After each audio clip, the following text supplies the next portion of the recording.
Hey guys, it's Dandy. So today I wanted to do a little bit of a different video because I missed last week's upload. So I wanted to do something that I thought would be kind of fun and different. Something that you guys might be interested in. I think a lot of you also really like Stardew Valley. And today I wanted to actually do a video on my mods that I use. I love Stardew Valley and I love playing Stardew Valley, but I can with 100% certainty say that Stardew Valley is so much more fun when you have mods and you really customize your game to make it your own, you know? I did just want to start off by saying all of the mods that I download are from Nexus Mods. I'll leave a link to that website in the description below. Just a second, he wants out. I will leave a link to Nexus Mods in the description. All of my mods are made by different people though. I will do a list of all the mods, and I'll try to link them all as well. But I've got about 20 or so mods here to show you. I will also preface by saying when you do mod your game, you will need SMAPI. And so a lot of them will require another mod like Content Patcher, and basically what those mods do is allow you to add other mods to your game and conduct the game in a way where, like the files where it can actually be edited, I guess. I'm not super smart with all the techie lingo, but basically that's how SMAPI and Content Patcher is how you do your other mods. So those two are just like a baseline. You'll need those pretty much anyway. Another thing I do want to preface this video with is that if you play co-op with people, you will both need to have the same mods for them to work, unfortunately. But it's cool because then you guys can share mods with each other. Now these by no means are the only mods that exist. These are just my favorite ones to use. Some of them maybe people might call cheating, but I think they're more so helpers. And you'll see what I mean when we get there. But yeah, I hope you guys enjoyed this little video, and I can't wait to hear what you guys think. I restarted not long ago because I had to restart my computer and all my saves got lost, which is fine. But so some of these things I don't have in this save quite yet, but I'll still show you some examples because I use them every time. We're gonna start with, of course, if you're gonna have mods, the #1 recommendation that you need to have is the generic mod configuration menu. It helps you go in and manage all of your mods and go through and edit the things that you need to edit or adjust, check and uncheck things. Pretty much most of the mods you're going to get are going to be customizable in that way, and you can access that customization by accessing them through the mod configuration menu. Second mod I want to talk about is Daisy Neko's interface. You'll hear her name a lot pop up in this video because I just love her mod so much. Of course, we've got the interface mod, and this just kind of, I love Stardew Valley and I love vanilla Stardew Valley, however the oranges are a little bit harsh on my eyes. So I like these recolors of things to kind of make that a little softer and nicer to look at, I guess. The next one I want to talk about is the Chests Everywhere mod. Now this one some people might not like as much as me, some people might think it's cheating, but as somebody that's done like 10 runs of Stardew Valley, I would just rather play with it than not play with it, especially if I like forget something somewhere. It just comes in handy more often than not.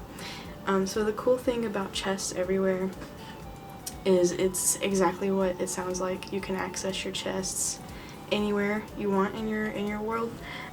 Again, it is adjustable, so you can condense that for yourself. If you don't want to access every single chest you've made, you can narrow that down to just the area you're in. Basically what it does is when you open a chest, you'll have two options between the location you're at and also the chest that you're in, and you can adjust both of those as well.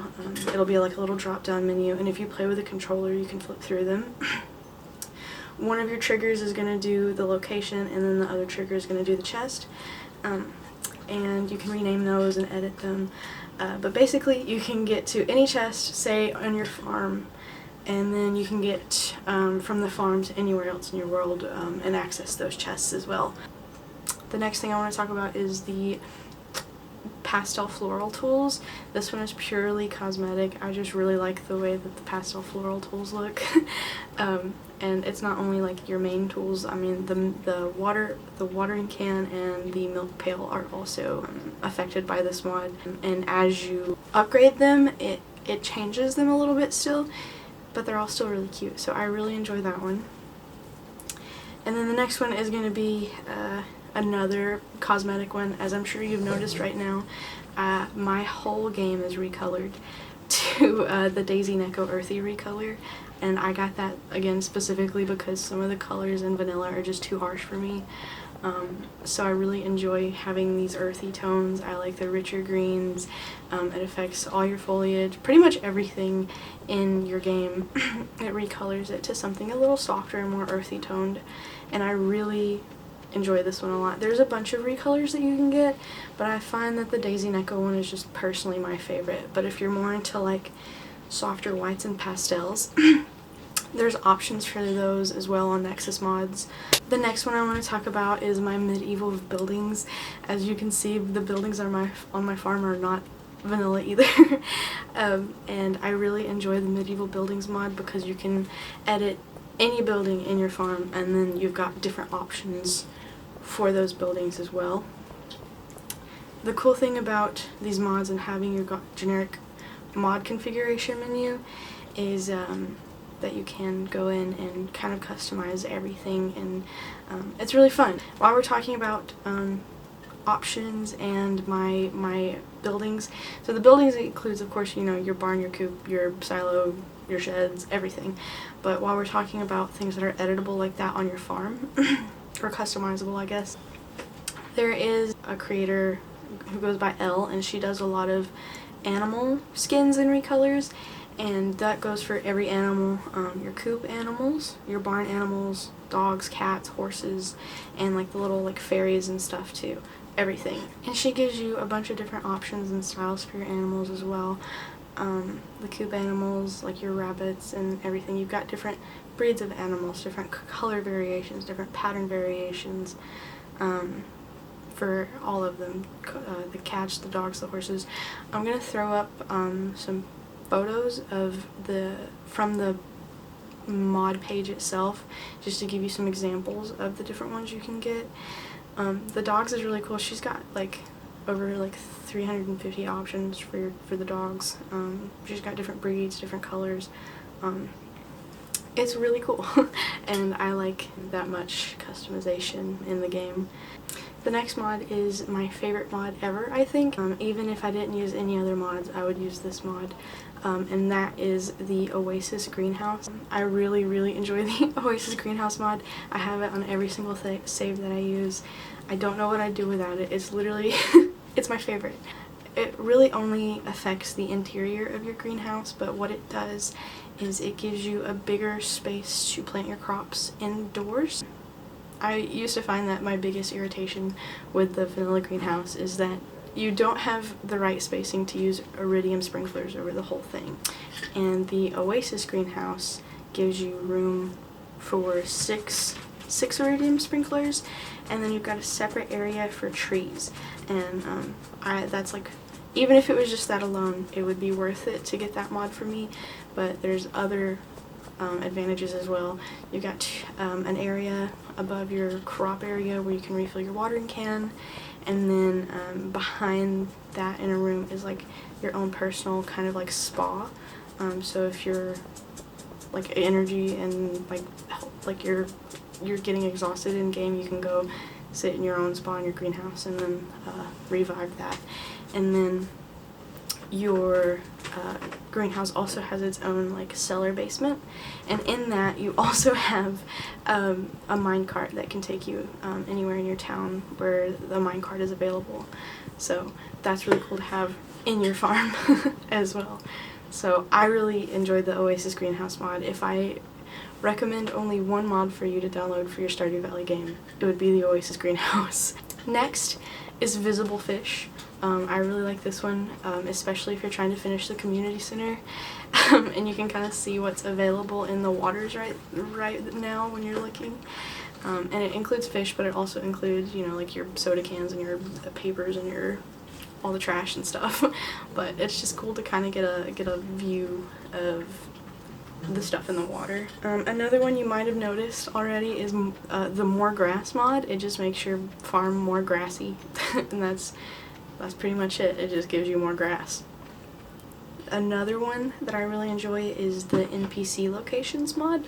And I like this one because sometimes if I have a quest and you know, time's running out in the day, I don't want to go hunting for everybody, and I would rather just get an idea of where they are at the moment, and just go to them.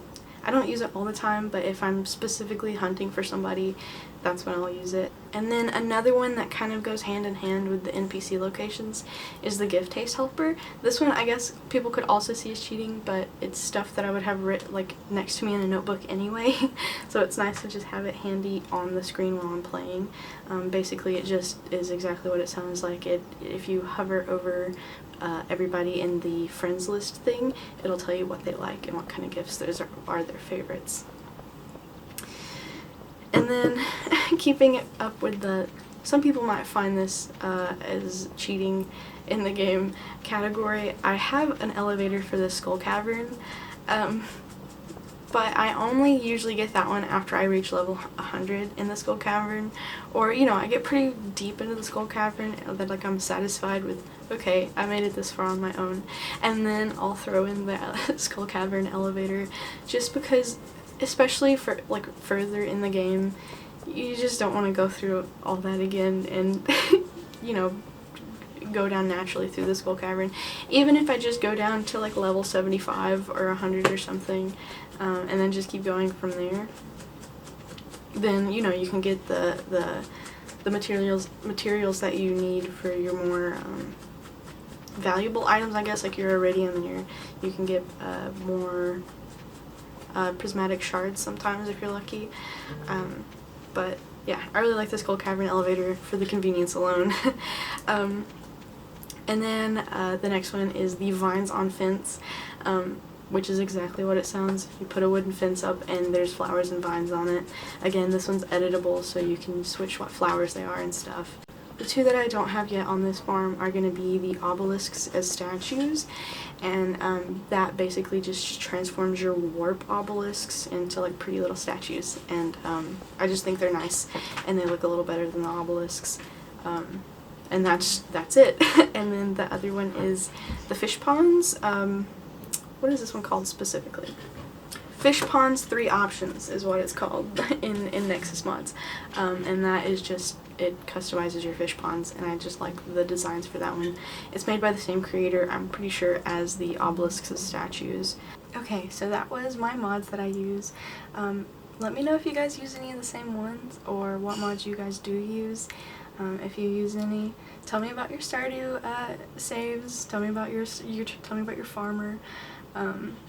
Tell me who you romance. I usually ping pong between 3 different ones. Haley, Alex, and Elliot. A fun fact, there's also, if you wanted to marry more than one, there's polyamory mods.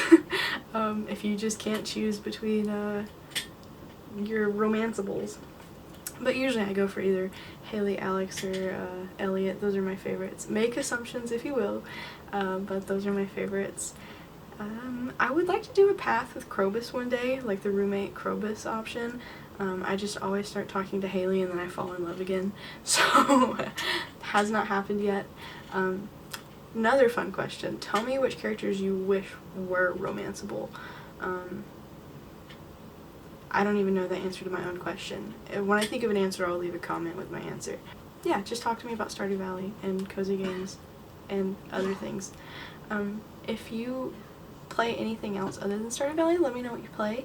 And if you've ever played Stardew, nope, not Stardew, if you've ever played Harvest Moon, tell me which one I should start with, because I've wanted to get into Harvest Moon for a long time and I just don't know where to start with those, or what to expect really, but I hear they're fun and I'd like to play them.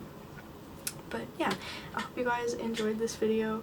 and I hope you are taking care of yourselves. It's been rough the last couple weeks, but things are finally starting to look up again. Summer is just draining me and I'm exhausted on top of everything as well. But I'm trying my best, so thank you guys for hanging in there with me. And I love you, and I will see you next time. Bye!